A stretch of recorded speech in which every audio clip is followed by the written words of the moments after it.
You're listening to Reimagined Radio. Real talk, real life, real magic.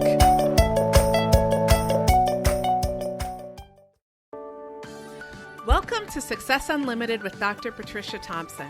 If you want to be more successful while also being happier at work and at home, you're in the right place. We'll be covering research along with little tweaks, tips, and hacks that will help you to fulfill your potential in the business world without sacrificing your peace of mind. Have you ever found yourself working tirelessly on some sort of task? You're trying to focus, but it's gotten to the point at which things just aren't flowing. So you have the thought that maybe you should take a break, but you feel conflicted about it. After all, you've been taught that persistence and grit are the keys to success.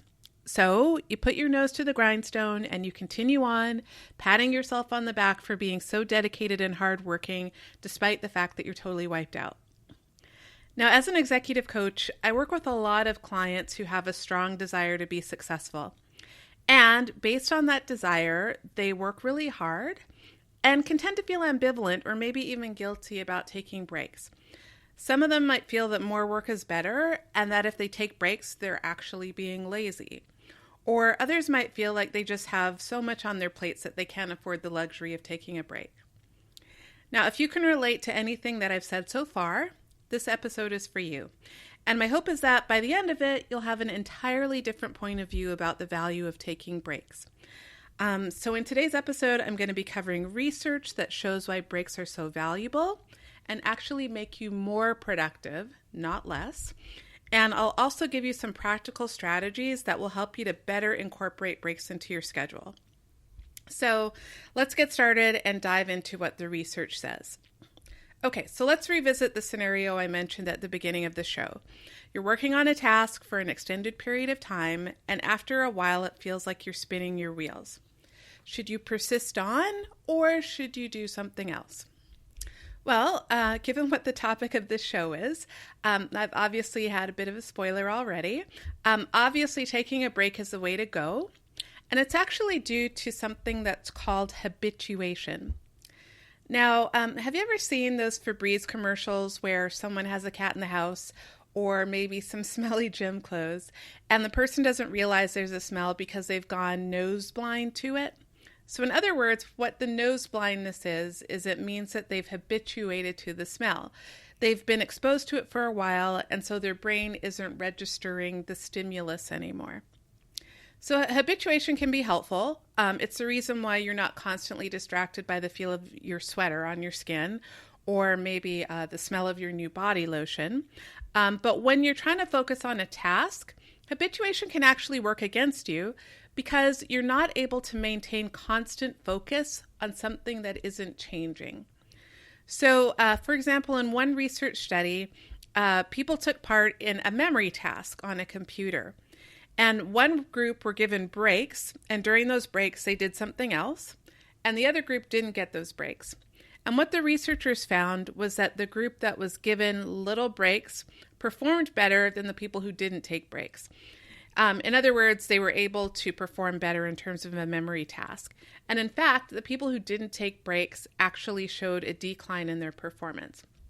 So basically, the bottom line of that research is that breaks help to keep you mentally alert.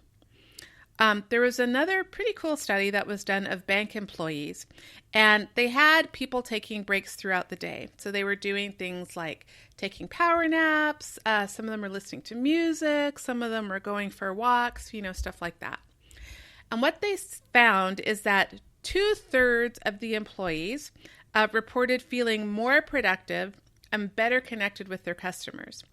And also, when they compared that group to a control group who hadn't taken any breaks at all, what they found was the group that took breaks showed a 13% greater increase in loan revenue that they got year over year. And they also showed a 20% greater increase in bank deposits. So in other words, the group who took breaks made more money for the bank. So that's not too shabby. So we see so far that breaks help your memory, and they also can help you to even make more money. Now, research has also found that breaks can help you to make better decisions. So if you're someone that has to make a lot of decisions throughout the day, research has actually found that it can deplete your mental energy through something called decision fatigue. And in case you're someone who thinks, well, I don't really make a lot of decisions, you actually might make more than you think you do. So for example, a decision could be, should I check this email or should I write this report? And should I respond now or should I wait until later? How should I start this report that I'm writing? What should I have for lunch? What should I wear today? Should I go address this problem now or should I wait until later? What should I watch on TV? So you're making a lot of decisions throughout the day. And what researchers have found is that as your mental energy becomes diminished, you'll be more prone to either make really reckless decisions or else just stick to the status quo, basically just making a lazy decision instead of actually thinking things through. You'll just kind of stick with the way things are. And what research has found is that snack breaks can actually help with this. So just anything that gets your glucose levels back up basically helps to replenish you and get you back into a place where you can make good quality decisions. And there's actually a really fascinating study. I actually think it's a little bit disturbing too. And what they found is that prisoners who had to appear before a parole board early in the morning received parole 70% of the time, whereas those who came later in the day only got it 10% of the time. And these were cases that were very similar. So in other words, people who were before the judges, right after the judges had eaten breakfast, were more likely to get parole. The judges were more mentally alert. They considered the cases, and it served in the client's favor. Whereas, the ones who had decision fatigue and who hadn't eaten recently went for the easier choice of sticking with the status quo or having the prisoners remain in jail. So, note to self, if I'm ever in trouble, I will hope that I have an early court case in the morning. Okay, so anyway, so far we've established breaks can help your memory, your concentration, they keep you more productive, more profitable, and they can also help you to make higher quality decisions. So hopefully by now you're starting to think of breaks a little differently and as something that's important. But in case you're a holdout, I'm going to just talk about a couple more research studies, and then we'll explore some practical ways that you can incorporate breaks into your day. So there's also research that shows that breaks can increase your level of job satisfaction. And I know it's probably not that shocking. I mean, of course, people who have breaks at work are probably happier than those who are working around the clock. But I'm going to talk about this study because if you're someone who has mixed feelings about taking breaks, I just want to make sure that you know all of the reasons that you should look at them in a purely positive light. So in this particular research study, researchers found that people who took breaks that they enjoyed, and these were things like taking breaks early in the morning or doing something enjoyable, found work more satisfying. And so in this instance, breaks included things like chatting with coworkers, going to lunch, checking your personal email, stuff like that. And the researchers also found that taking more breaks that were shorter worked better than taking fewer breaks that were longer in nature. And interestingly, the study also found that taking breaks had a positive impact on people's health. So as I see it, that's icing on the cake, even beyond the benefits for work. Okay, and then the last line of research that I wanted to talk about, and this is about the break of all breaks, the power nap. Now, research shows that even a 10-minute nap can make you more alert and also help you to refocus. And then if you can sneak in a 60-minute nap, it'll actually help you with memorizing facts and also just with processing complex information in general. And then a 90-minute power nap will help to increase your creativity. So, while admittedly not all of us have schedules or the sort of office setup that can allow you to take naps, if you can take one, there are some definite benefits to doing so. Okay, so hopefully I've made my case, and hopefully you believe me now when I say that breaks are a good thing and that they'll work for your productivity and not against it. And so if you're totally bought into the idea of taking breaks and you know exactly how you're going to do it, then you might not need to listen to the rest of this episode. But if you were listening and you were thinking something like, I totally agree that breaks would be nice, but I have no idea how the heck I can actually make that happen in real life, then I want you to keep listening because I've got some ideas for you. Okay, so let's start with those of you who are self-employed like me. Now, obviously, you've got a little bit of an easier situation because you have control of your calendar. So I basically have a few main suggestions for you. The first thing I would say in terms of incorporating more breaks is just making sure that you're giving yourself permission to take breaks. I actually remember that early on when I became self-employed, prior I'd been working at a consulting firm, and I was at a firm where we had billable hours. And so basically we were encouraged to work as much as we could, to, be very responsive to clients, kind of flex our schedules to the client's schedules so that we could, basically bill as much as possible. And so when I started working for myself, unwittingly, I was creating that same situation. And I wasn't even aware of it, so when a client would say they were available, I would, figure out a way to get them on my schedule. I would, schedule lots of appointments back to back to back to back, just because that's what I was used to doing. And after a while, it started to get a little bit tiring. And I was complaining to someone about it. And she, kind of looked at me incredulously, and she said, you have control of your schedule, right? Like, you're the one who's in charge here. And for some reason, I hadn't really looked at it that way because I was still so used to my previous approach. And so what I would say is, if you are self-employed, realize that, hey, you are the one who runs your calendar. And as a result, you can schedule breaks in whenever you want. And so the other thing I would say is just make sure that you set boundaries on your schedule. So, put the break on your calendar or schedule strategically based on your own energy patterns. If you know that you're going to be, say, blogging in the morning and that's when you get your best thoughts in, then put that on your calendar. Or if you know that, you're just not energetic in the afternoon, then don't schedule clients then if you have to be, really focused at that particular point in time and you won't have the energy to be present with them. So, you get to set your own boundaries. If you don't want to work on Fridays, don't work on Fridays. And so I put more boundaries on my calendar, and what I found was, we were able to work around it. And there might have been the odd time that I would flex in order to meet a client need, because I do believe in being adaptable, but I wasn't starting from the standpoint of they were the boss and I just had to flex my schedule to them. So something to think about. The other thing I would say is make sure that you're procrastinating intentionally, I call it. Basically, if you're working on something and it's not flowing and you don't have an immediate time constraint, then just give yourself a break and get to it tomorrow when you're fresh and when you might have some better ideas. The last thing that I would suggest for people who are self-employed is if you do have the ability to take power naps, and you probably do because you have control of your schedule, then do it. And, I talked about the benefits of 60-minute and 90-minute naps, but even if you only have like 20 minutes, sometimes a nap can be really helpful. There's actually something interesting called a coffee nap. And basically, the way these work is that if you're feeling a little bit drowsy, you drink coffee right before taking a 20-minute nap.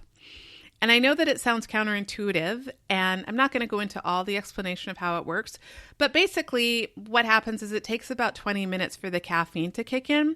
And so if you take the coffee nap, you get the power of both the nap and the caffeine. And actually, in one study, researchers found that people who took a coffee nap made fewer errors in doing a driving simulation compared to people who had just taken a nap or people who had just drank coffee. So, you don't have to have a lot of time to take a nap. Okay, so those are some suggestions for people who are self-employed. But what do you do if you're employed, but maybe have some control over your schedule? Like if you're, a leader or someone who is kind of just has a kind of job where you have a little bit more autonomy. So the first suggestion that I would say is, like I suggested for myself, just setting boundaries on your schedule.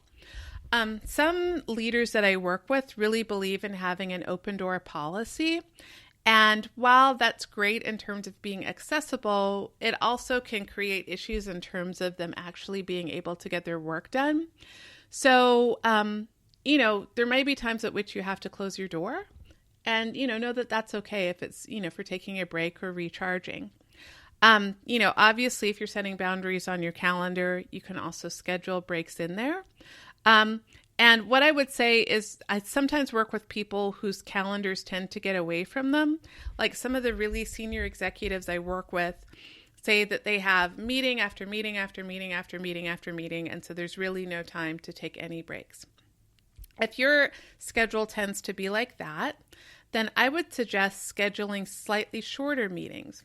So instead of scheduling meetings on the hour, schedule a meeting for like 45 minutes or for 50 minutes instead of an hour. And then you have that built-in 10-minute break to be able to refocus or go to the bathroom or deep breathe or, whatever you want to do in terms of using that break time.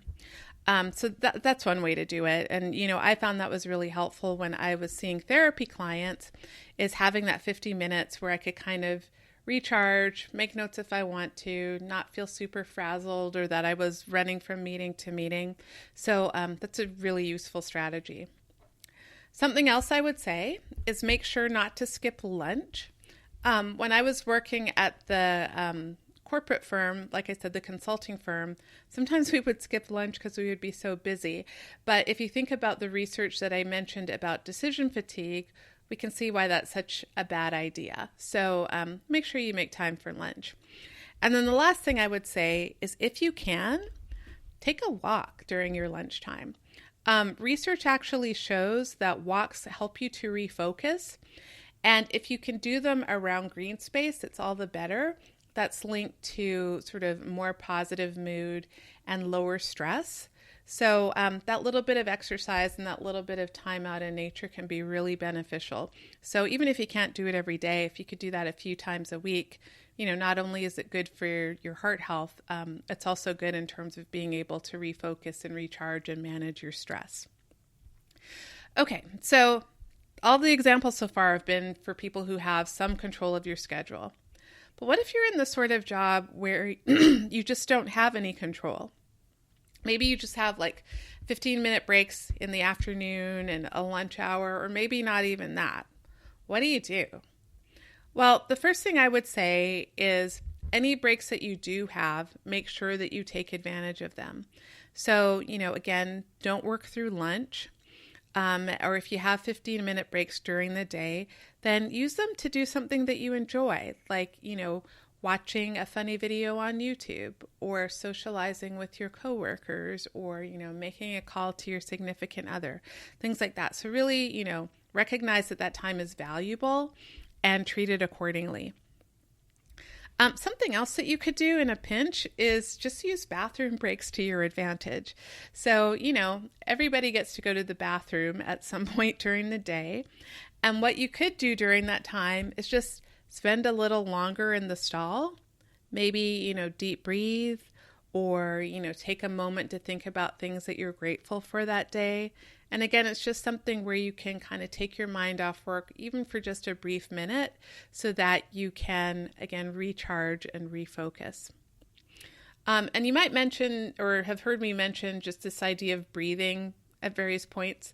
And just breathing in general is something, not just breathing, deep breathing in general. Obviously, breathing is a good idea, but deep breathing is something that can also be really helpful in terms of recharging. So, if you're in your cubicle, be intentional about taking some deep breaths, maybe between calls, just in order to calm your body down and to have a little bit of a break. Or if you're in a meeting and you can't, get out of it, but you're feeling a little bit antsy, maybe take a little bit of a mental break, not so much that people can tell that you're disengaging, but a little one. And again, do a little bit of a deep breathing exercise and see if that helps you to have a bit of a respite. And then what I would say, the last one, this certainly isn't the best option, but something to think about as well, is if you just don't have any time during the day to recharge, then make sure that you use some time after work to do so. And, I know that people are busy. I have a preschooler, and so I know that after work, there's often a lot going on in the house. But just try to take a little bit of time for yourself. So, if you could work out, obviously that would be great. But even if you can't, think of ways that you can, relax. Maybe you could go for a walk with your kid, or, use the bathroom, and again, use that, take a little bit more time in there just to relax. You could do it after the kids go to bed. I actually was just talking to someone today who mentioned that in her home, her kids know that her bathroom is off limits, and she takes a bath in the evenings, and you'd better not come in there. And so she set that boundary for herself so that she can have that alone time. So, try to be creative in terms of ways that you can figure out how to do that, but recognize that it's not a luxury. It really is a necessity that will not only help your stress level in general, but will also help you to be, more effective in the workplace. So those are a few suggestions. And the last thing I would say overall is that when you're engaging in any of these tasks, you really want to be mindful. So if you're taking a break, but you're using your time to go through a litany of all the stuff you have going on at work, then that's probably not really a break. So what you want to do during your break time is try to stay present in the moment by being mindful. And I'm going to talk more about mindfulness in a future episode, but if you're curious in the meantime, then you can check out a website I have. It's executivemindfulness.org, and it'll give you a bit more information about mindfulness just to kind of figure out how you can start to implement that in your life. Okay, so I hope I've been able to change your mind about breaks and that you're now going to be a lot more intentional about including them in your schedule. So that's it for this episode. And if you want to keep up with me, visit me at silverliningpsychology.com. That's all one word, silverliningpsychology.com. And then I'm also on Twitter at Patricia_ATL. I'm in Atlanta, so that's what the ATL is for. I would love to hear from you, so please don't be shy. I'm serious. And definitely reach out. You can contact me on the website or send me a tweet. So this is Dr. Patricia Thompson, and I hope you have a fabulous day.